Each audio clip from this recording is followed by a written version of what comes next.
Hi, today is Friday, October 2nd, and I am so excited because we are finally in one of my very favorite months of the year. I absolutely love October and all things Halloween, so I am taking today to get out all of my Halloween decorations and switch out some of my Scentsy warmers.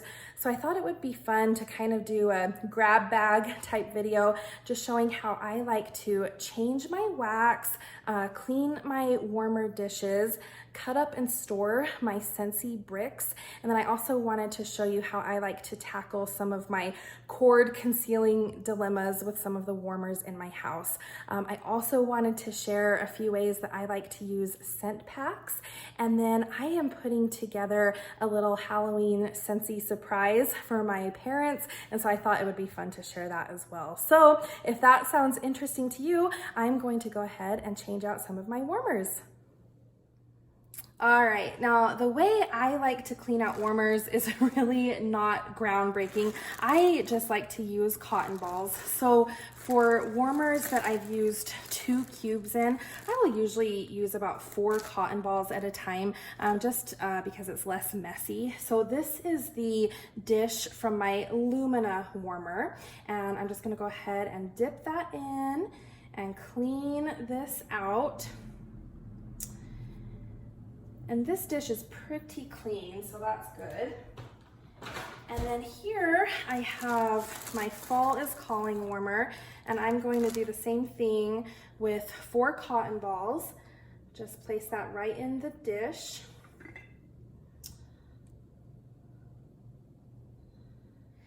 And this dish does have a little bit of residue left in it. And I can't remember which wax did this, but it's not uncommon for waxes to leave a little bit of residue. I found especially the dark colored waxes or any waxes that have cinnamon in them, they can leave a little bit of residue that's kind of difficult to remove. So I did a video a few months ago showing how I like to use the Mr. Clean Magic Eraser sheets to tackle some of that residue. And a lot of people commented and told me that they've had really good luck with using the Scentsy Counter Clean to remove that residue. And I have to say, I am a complete convert. I have been cleaning out my dishes using the Counter Clean, and it has worked wonderfully. So I thought I'd kind of share how I do that now. So this dish is still nice and warm, and I think that helps kind of cleaning out some of the residue. So I will just put a few squirts of the Counter Clean right in the dish, and I'll let it sit there for just a few seconds just to kind of start breaking up some of those oils. And then I will just get a clean, dry paper towel and scrub that residue out.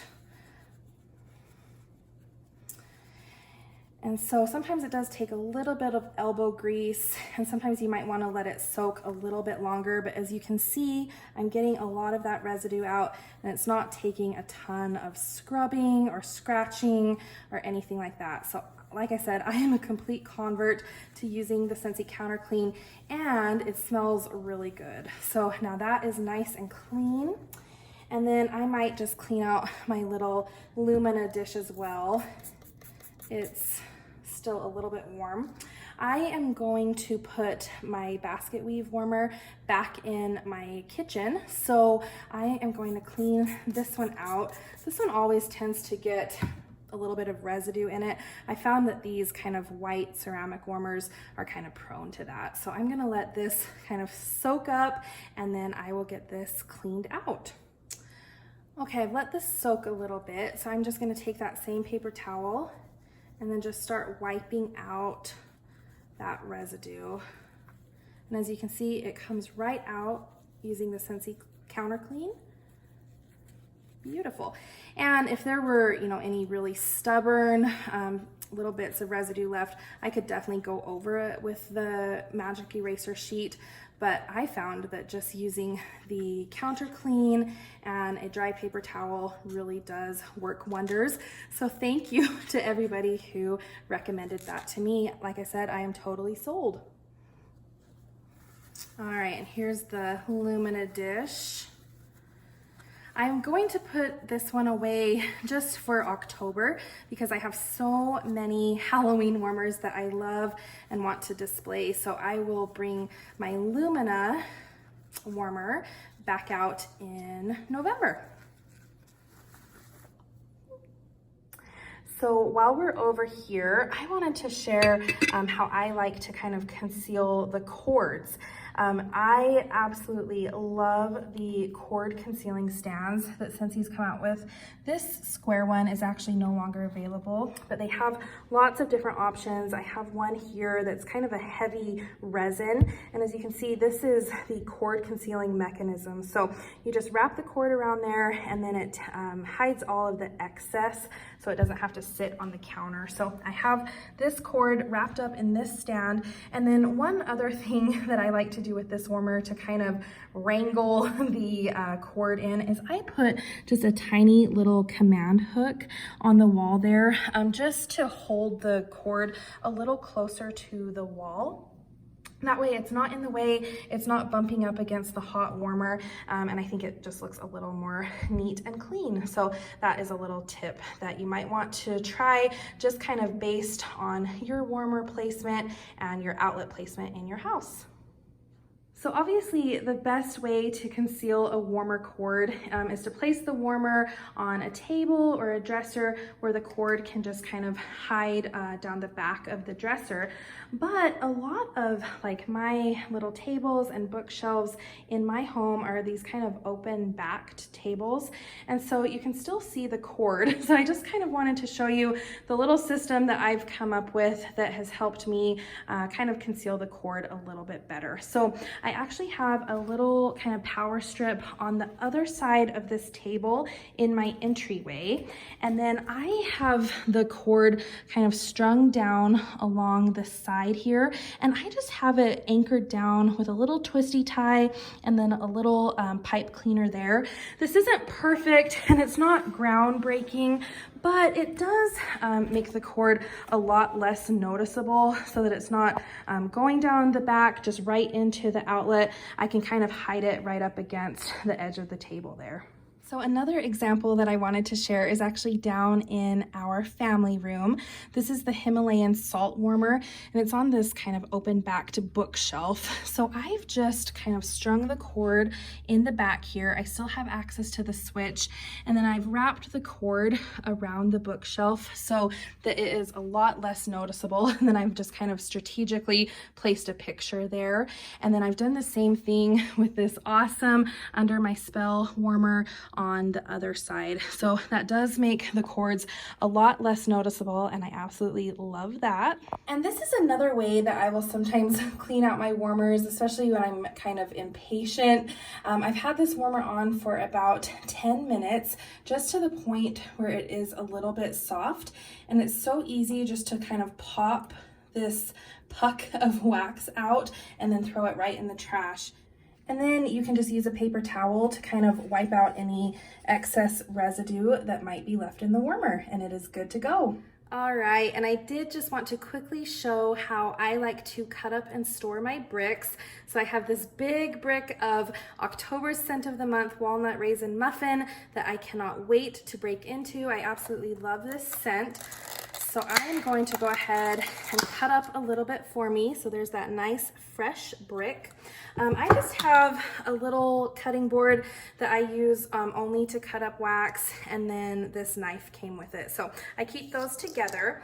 So I do just like to kind of score along the ridge here to release those bricks, or the cubes. And then you can pop those out.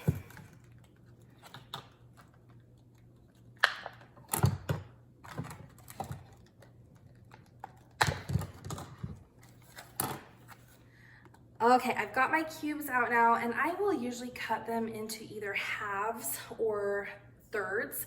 I did the math a while ago, and I think that a third of a brick cube is about equal to 1 cube from a regular Scentsy bar. So I'll usually just cut them in half just for ease of cutting. And I'll usually just kind of turn them on their top like that, and then just make a quick, easy cut down the middle. The wax is nice and soft, so it's not hard, and then those will go back together. I already cut this one in half, and then I will cut this one in half. And then depending on whether I'm going to use these right away or not, sometimes I will put these back into the clamshell. But most of the time I like to put them in a container like this one so that I can have them ready to go when I am ready to use them. So I'll just kind of put that there, and I will store it here in my kitchen drawer just so I can grab for walnut raisin muffin whenever I feel like it.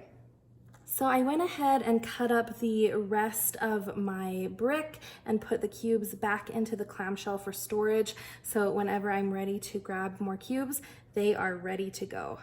So another little sneak peek into one of my favorite Halloween warmers. This is the Jack warmer, and for the month of October, I'm actually going to set this where the Enchanted Pumpkin warmer is in my entryway. So I wanted to just share one other quick tip is I love to save the boxes, especially for the seasonal warmers, for storage. It makes it so much easier. You know they're protected and they're going to stay nice and clean. So I did want to share that quick tip.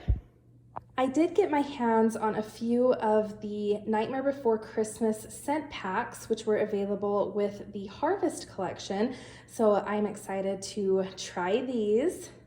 All right, this is the inside of my under sink kitchen cabinet door. And I always like to have a kind of fresh smelling scent pack here. This is an old Oodles of Orange, so it is time to change this one out. All right, and I'm going to replace it with the Jack's Obsession scent pack. And just as I'm taking this out of the packaging, it actually doesn't smell too similar to the wax. This is actually reminding me a little bit of the Best Day Ever wax that came out with Perry the Platypus on it. So I'll have to see as it airs out a little bit if it reminds me a little bit more of the Jack's Obsession wax. All right, so I think I'm actually going to hold on to my Halloween Town scent pack and put it in my Halloween decoration bin when I'm ready to put everything away, so that next year when I open all of my Halloween decorations, they will smell like Halloween Town. All right, then like I said, I am putting together a little Halloween Scentsy trick-or-treat surprise for my parents. I got this cute little bucket at Target, and then I went ahead and stuffed the bottom with some of that famous Scentsy packing paper just to give everything a little bit of height. But I'll show you what I'm gonna go ahead and put in. So I have just a piece of orange tissue paper for decoration. I'm gonna go ahead and put that down in there. And then I was really excited to pick up a cleaning bundle in Cider Mill for them. They really like the cleaning products, and so I had to give them the bundle there. And then I also picked up a few of the Nightmare Before Christmas scent packs for them. So again, Halloween Town and Jack's Obsession. So I'm gonna go ahead and put these in here and in the back. And then I picked out some bars that I thought they might enjoy for the Halloween season. So again, I had to include the Nightmare Before Christmas bars. They really like Jack's Obsession, and then I'm excited for them to try Halloween Town. And I also wanted to give them the September scent of the month, Ghostly Greetings. This is a perfect scent for October and Halloween. And then I thought that a bar of Rise and Sunshine, which is just kind of a nice citrusy fall type scent, would be good paired with those. So I'm gonna go ahead and then put these bars just kind of tucked right in the front there, and kind of fluff it around. And then I also thought I'd include some trick-or-treat candy. This is my husband's favorite candy for Halloween. These are the orange Kit Kats. So if you can get your hands on these, they're kind of hard to find, but they are really good. So I'm gonna put a few of these in there. All right, so I hope you enjoyed some of my Halloween Scentsy tricks and treats. I know it's nothing groundbreaking, but I thought it might just be fun to come along with me while I did some of my Scentsy chores today. I am going to go ahead and finish decorating my house for Halloween, changing out my Scentsy warmers. I will definitely be doing a video with all of my favorite scents for Halloween of all time, as well as my favorite Halloween warmers. So until then, thank you so much for watching and happy October.